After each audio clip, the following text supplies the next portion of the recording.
Hyper-V est un système d'hyperviseur fabriqué par Microsoft permettant de créer plusieurs serveurs virtuels différents, Linux, Windows, sur un seul serveur. Le rôle de ce logiciel est d'exploiter toutes les ressources d'un serveur, en sachant qu'un serveur sans virtualisation n'utilise seulement 15% de ses ressources.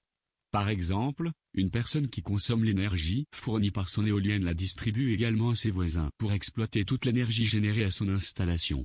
L'hyperviseur agit directement avec le matériel tel que les périphériques ou autres composants du serveur, contrairement à VirtualBox, qui est une application gratuite s'exécutant dans l'OS et qui diminue considérablement les performances du système d'exploitation qu'il émule.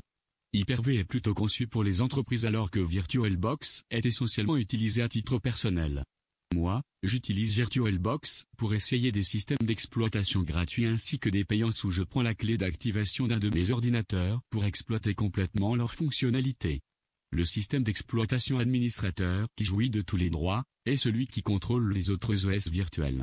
Dans l'exemple d'une entreprise, l'informaticien a la partition administrateur et les autres employés se partageant l'autre OS virtuel avec moins de privilèges.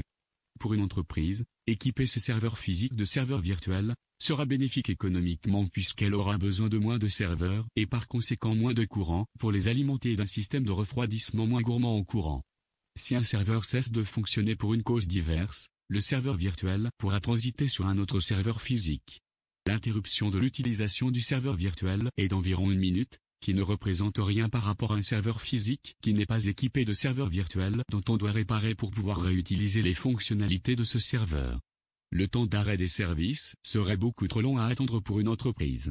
La virtualisation est aussi bien pour les informaticiens, ils peuvent gérer tous les ordinateurs en même temps pour la maintenance, concernant les mises à jour ou l'installation de programmes et bien entendu pour la sécurité.